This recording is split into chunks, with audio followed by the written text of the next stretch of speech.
Assalamualaikum warahmatullahi wabarakatuh. Perkenalkan, saya Admifi Antani Desuri dengan NIM 006 dari kelas B akan menjelaskan mengenai cara untuk mendapatkan data keuangan yang bersumber dari Google Earth lalu diolah melalui ArcGIS untuk mengetahui lokasi sebadan fasilitas di suatu wilayah.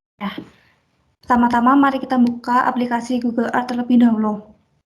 Lalu pada kolom search kita cari fasilitas yang akan diketahui, misalnya SD di Desa Bangsri, Karangpanda.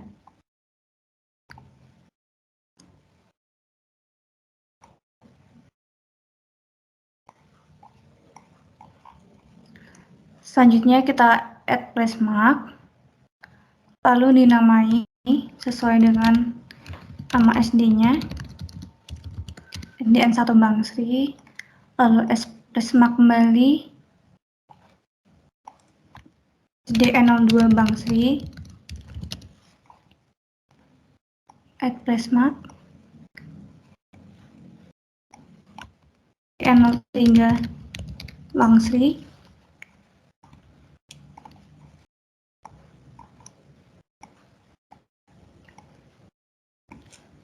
lalu ada MI Nurul Umar.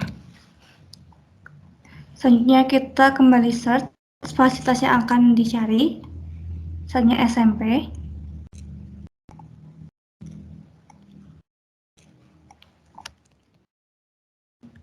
PN 2 Karangpandan.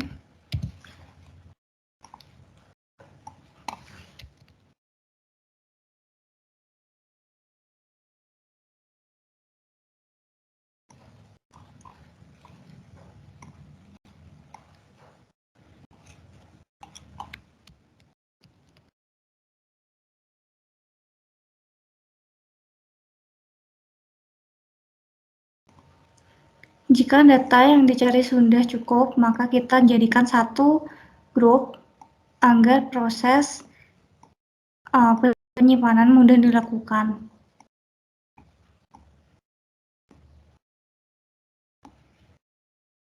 Lalu klik kanan Save Place As.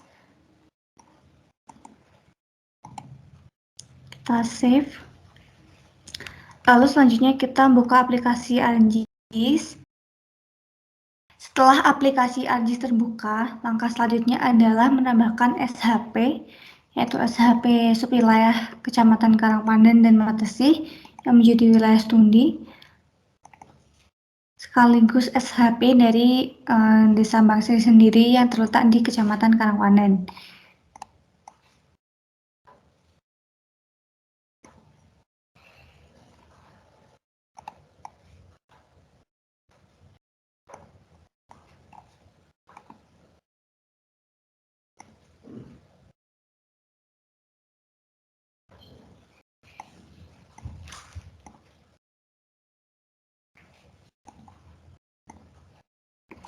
Selanjutnya kita harus memasukkan data ke ruangan yang telah didapatkan dari Google Earth dengan cara klik Earth Toolbox. Langkah selanjutnya adalah menambahkan data ke ruangan yang didapatkan dari Google Earth dengan cara klik Earth Toolbox, lalu pilih Conversion Tools from KML and KML to Layer, lalu input data ke ruangannya.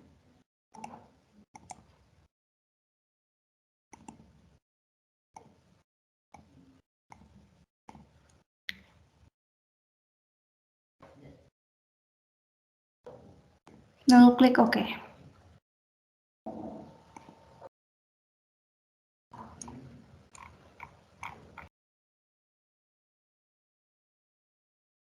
Terlihat bahwa terdapat 18 fasilitas umum maupun sosial yang terdiri dari sekolah atau pendidikan, kesehatan, yaitu puskesmas, perekonomian, yaitu minimarket, serta peribadatan seperti masjid dan gereja. Setelah data keuangan berhasil diinput ke dalam ArcGIS, langkah selanjutnya yang harus dilakukan adalah melakukan proses layouting peta. Berikut adalah hasil layouting peta yang sudah dilakukan finishing. Terlihat bahwa terdapat 18 titik di Desa Bangsri, yaitu di mana sebaran fasilitas umum maupun sosial tersebar secara merata walaupun terkonsentrasi di daerah pusat, yaitu karena adanya jalan kolektor. Di Desa Mangsi sendiri terdapat 18 fasilitas yang terdiri dari fasilitas pendidikan seperti SD, MI, dan SMP, fasilitas peribadatan seperti masjid dan gereja, ekonomi seperti minimarket, serta kesehatan seperti puskesmas. Diharapkan dengan adanya fasilitas umum yang berjumlah cukup banyak ini mampu melayani atau menjangkau masyarakat yang ada di Desa Mangsi sendiri sehingga mereka menerima hak mereka untuk mendapatkan fasilitas pelayanan.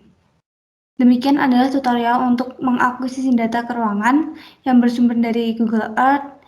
Setelah ini adalah cara untuk mengakuisisi data yang berasal dari file Excel ke dalam ArcGIS. Langkah pertama yang bisa dilakukan adalah mencari data terkait kependudukan dan perekonomian di wilayah studi, di mana kita akan menggunakan wilayah Kecamatan Karangpandan dan Kecamatan Matesi. Selain itu, kita juga harus menyiapkan SHP administrasi di kedua kecamatan tersebut. Langkah selanjutnya adalah membuka ArcGIS. Langkah selanjutnya adalah kita melakukan ekspor SHP yang digunakan sebagai wilayah studi. Selanjutnya kita juga harus memastikan bahwa data SHP dan di Excel harus identik agar data dapat dibaca oleh ArcGIS.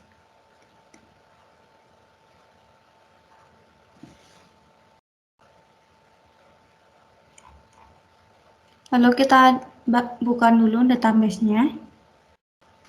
Ini adalah ada kolom bernama desa. Dan untuk mempercepat proses analisis, kita harus memastikan bahwa urutan daftar desa yang ada di SHP dan Excel itu harus sama. Selanjutnya kita cek apakah sudah sama. Jika data belum sama, kita juga harus mengurutkan data terlebih dahulu dan itu prosesnya lama, jadi pastikan bahwa SHP dan Excel memiliki data yang sama. Langkah selanjutnya adalah melakukan proses join data, atau klik kanan, join and release, lalu join. Kita pilih file yang identik yaitu desa, lalu kita cari file Excel yang sudah tersedia. Nah, ini otomatis akan tersetting nama yang identik, lalu kita klik OK. Selanjutnya kita akan menampilkan data join yang sudah digabung, yaitu dengan klik properties, lalu simbologi, kita pilih quantity, misalkan kita ingin menampilkan data sembarangan penduduk, lalu kita klik kanan untuk format label, lalu desimalnya pilih 0 dan tekan OK. Lalu kita pilih menampilkan label ya, agar tahu nama kelurahan dan desanya. Kita pilih label, pilih desa, label fitur. Nah, diketahui bahwa sembaran penduduk itu lebih mengarah kepada di sekitar kawasan ibu kota, seperti misalkan ini Karangpandan dan ini ada Tahkuning yang berdekatan, lalu seperti Matese dan Karangbangun, di mana Matese adalah ibu kota kecamatan dan juga ada di Ngadilueh, sedangkan wilayah dengan jumlah penduduk yang sedikit yaitu pada di Indramanis, Dayu, Gantiwarna, dan Sawang. Selanjutnya, jika kita ingin mengetahui jumlah kepadatan penduduk, di mana biasanya kepadatan penduduk tinggi itu berkisar antara 40.000 jiwa per kilometer persegi atau 400 jiwa per hektar. Kita klik ini properties, simbologi, lalu kita memilih kepadatan penduduk, ke kanan lagi untuk format label dan desimalnya 0. Setelah itu kita pilih OK. Nah, diketahui bahwa kepadatan penduduk tertinggi yaitu antara 2.148 hingga 2.588 berada di Kelurahan Matesi, di mana memang Kelurahan Matesi ini terjadi konsentrasi penduduk sekaligus telah terbangun karena menjadi pusat pelayanan yaitu ibu kota kecamatan di Kecamatan Matesi. Selanjutnya kita juga bisa menampilkan data keuangan dalam bentuk simbol seperti ini. Kita klik OK. Terlihat bahwa lingkaran yang semakin kecil menandakan bahwa kepadatan penduduk di daerah tersebut semakin kecil pula. Di sini terlihat bahwa Matasi memang memiliki kepadatan penduduk tertinggi, ditandai dengan adanya lingkaran terbesar di Kecamatan Karangpandan dan Matasi. Selanjutnya diikuti oleh Kecamatan Karangbangun, Koripan, Karangpandan, Karang, dan Harjosari. Selain itu, Kecamatan Gendu dan Tahukuning memiliki lingkaran yang paling kecil sehingga menjadi desa dengan kepadatan penduduk terendah. Selanjutnya, begitu pula jika kita ingin mengetahui data-data lain seperti persentase penduduk, rasio jenis kelamin, laju pertumbuhan, dan lainnya. Dari data laju pertumbuhan penduduk terlihat bahwa dua desa, yaitu Doplang dan Pamlengan, menjadi desa dengan laju pertumbuhan penduduk paling tinggi. Sementara Matasi dan Karangpandan yang menjadi ibu kota kecamatan cenderung lebih rendah laju pertumbuhannya. Dari hasil analisis ini diketahui bahwa dua kecamatan tersebut yaitu Doplang dan Pamlengan memiliki sebuah masalah di mana mereka harus menyediakan sebuah lapangan usaha maupun fasilitas untuk mendukung laju pertumbuhan penduduk yang semakin tinggi. Dibandingkan dengan Kecamatan Karangpandan, Matasi, dan Kiril Ayu yang memiliki laju pertumbuhan penduduk yang rendah sehingga urgensi untuk menyediakan fasilitas baik sosial umum maupun lapangan pekerjaan lebih rendah. Selain data keuangan berupa peta tematik kepadatan penduduk di dua kecamatan yaitu Karangpandan dan Matasi didapatkan, selanjutnya adalah melakukan proses layouting peta. Dapat dilihat pada peta kepadatan penduduk di sini bahwa Desa Matesi, Karangbangun, Karangpandan, dan Karang menjadi wilayah dengan tingkat kepadatan tertinggi yaitu dari rentang 1.900 hingga 2.600 jiwa per kilometer persegi. Sedangkan Tahukuning, Kemplak, Pamlingan, dan Gendu menjadi wilayah dengan tingkat kepadatan penduduk terendah yaitu dari 827 hingga 1.200 jiwa per kilometer persegi. Hal ini didapatkan sebuah masalah di 4 desa yaitu Karangpandan, Karang, Matasi, dan Karangbangun di mana mereka harus mampu memenuhi kriteria minimal atau standar penyediaan fasilitas dan lapangan pekerjaan mendapatkan hak mereka untuk sehingga tingkat sejahtera mereka akan lebih meningkat. Sementara itu di Desa Tahukuning, Kemplak, Pamlengan, dan Gendu memang masih memerlukan fasilitas tambahan yang mungkin sampai saat ini masih belum tersedia atau belum menjangkau seluruh masyarakat, akan tetapi tidak se-urgent atau sepenting Desa Karangpandan, Karang, Matasi, dan Karangbangun.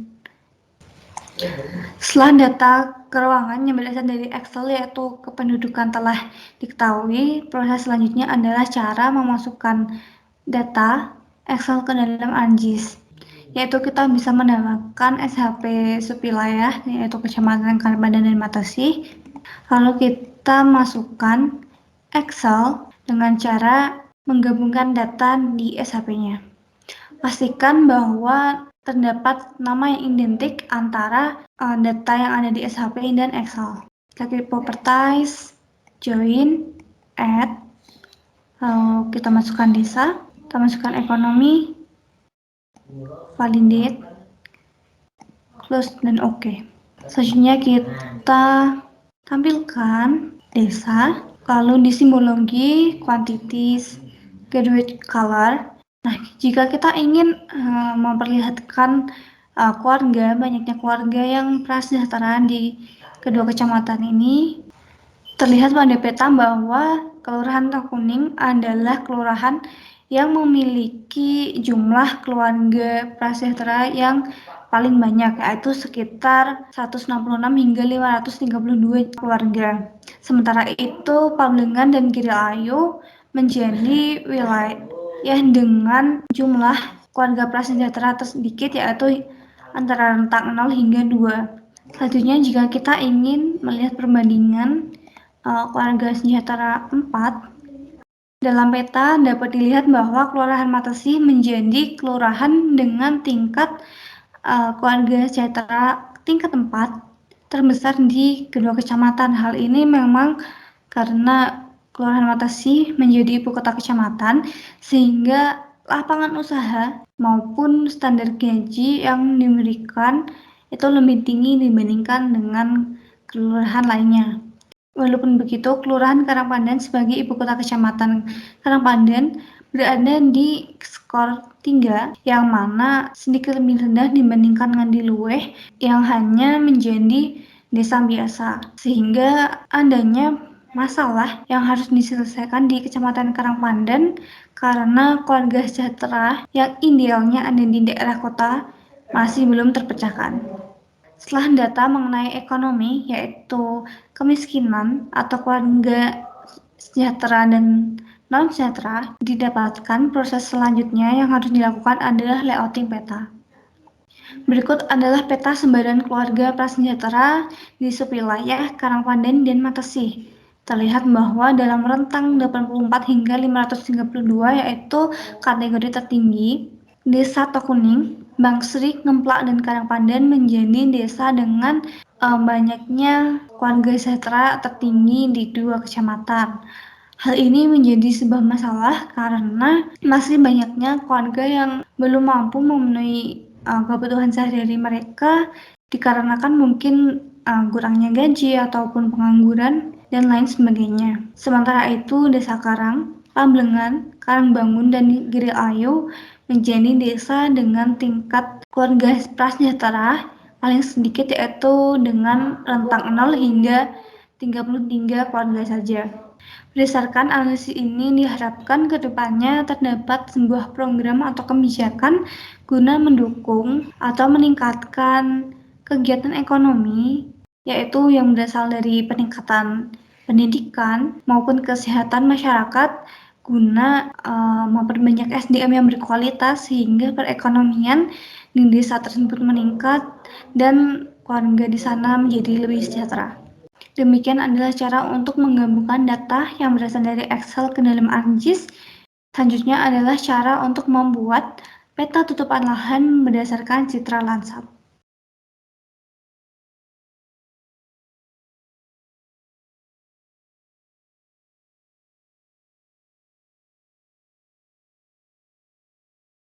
Selanjutnya adalah menambahkan band-band yang berasal dari citra Landsat, yaitu dengan cara klik Data Management Tools, Raster Processing, dan Composite Band. Lalu kita tambahkan B4, B3, dan B2 secara berurutan, lalu klik OK. Setelah Composite Band berhasil ditampilkan, maka selanjutnya kita harus menambahkan data SHP Bangsri agar kita bisa melakukan proses clipping ke wilayah studi saja. Terlihat bahwa di sini adalah letak dari desa Bangsri. Selanjutnya adalah melakukan proses ekstra BEMAS untuk melakukan clipping citra ke dalam wilayah studi, yaitu dengan cara klik atur box, spatial analysis tool, extraction, extra BEMAS.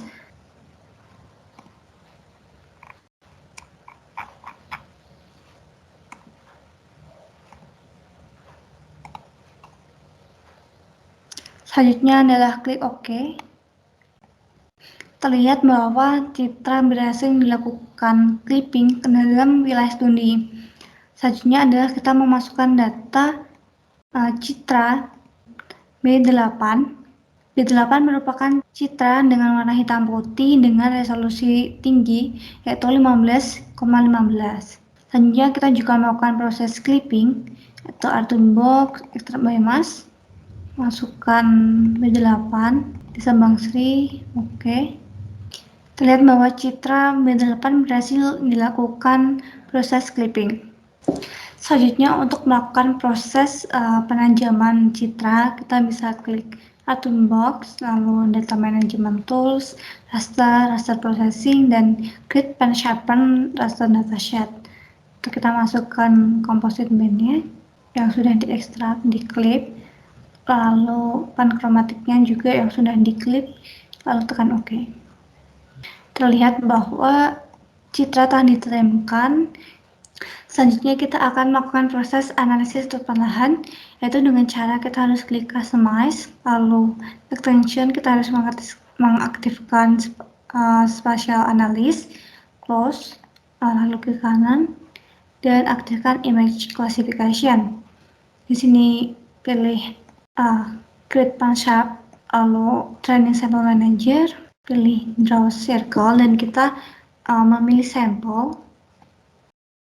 Di sini misal sawah, ini sawah juga. Semakin banyak sampel yang ditambahkan, maka hasil atau ketelitian peta akan semakin tinggi.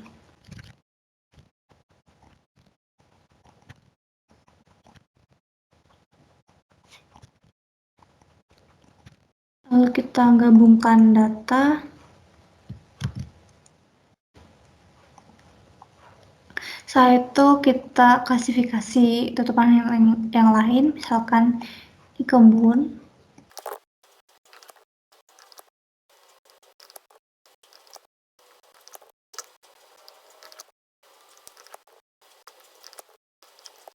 Lalu gabungkan lagi. Selanjutnya adalah lahan terbangun.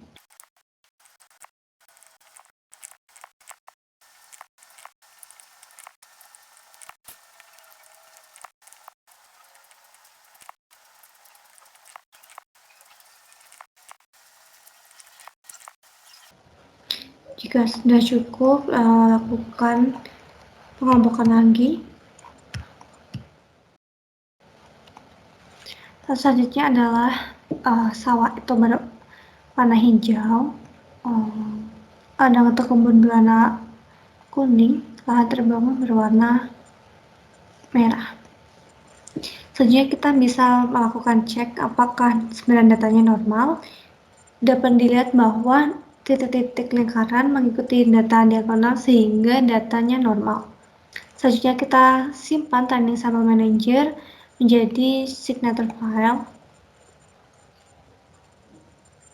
Selanjutnya kita melakukan classification dan memakai maximum likelihood classification. Lalu signature filenya, lalu tekan OK. Kita bisa mengganti warnanya, yaitu warna hitam adalah sawah, itu hijau saja, ungu adalah kebun, warna kuning, sementara lahan terbangun menjadi warna merah. Dapat terlihat bahwa warna kuning, yaitu kebun, menjadi dominasi, diikuti dengan hijau berupa sawah, lalu lahan terbangun. Setelah data tutupan lahan berhasil diketahui, proses selanjutnya adalah layouting peta. Berikut merupakan peta tutupan lahan di Desa Bangsri, Kecamatan Karangpandan, yang terlihat bahwa terdapat warna hijau yaitu sawah, kuning kebun, dan merah berupa lahan terbangun. Luasan sawah sendiri yaitu sebesar 140,44 hektar, yaitu sekitar 29% dari luas wilayah. Kebun sebesar 177,46 yaitu sebesar 36%. Dan lahan terbangun hanya seluas 121,10 atau 25% dari luas total wilayah. Dapat disimpulkan bahwa dominasi tutupan lahan di Desa Bangsri adalah kebun, sawah, lalu lahan terbangun. Lahan terbangun pun terfokus pada pusat desa, yaitu yang dilewati oleh jalan kolektor.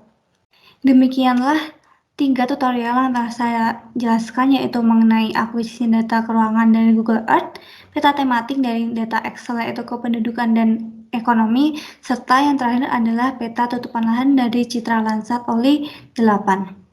Terima kasih atas perhatiannya. Apabila ada kesalahan yang tidak disengaja, mohon dimaafkan. Wassalamualaikum warahmatullahi wabarakatuh. Terima kasih.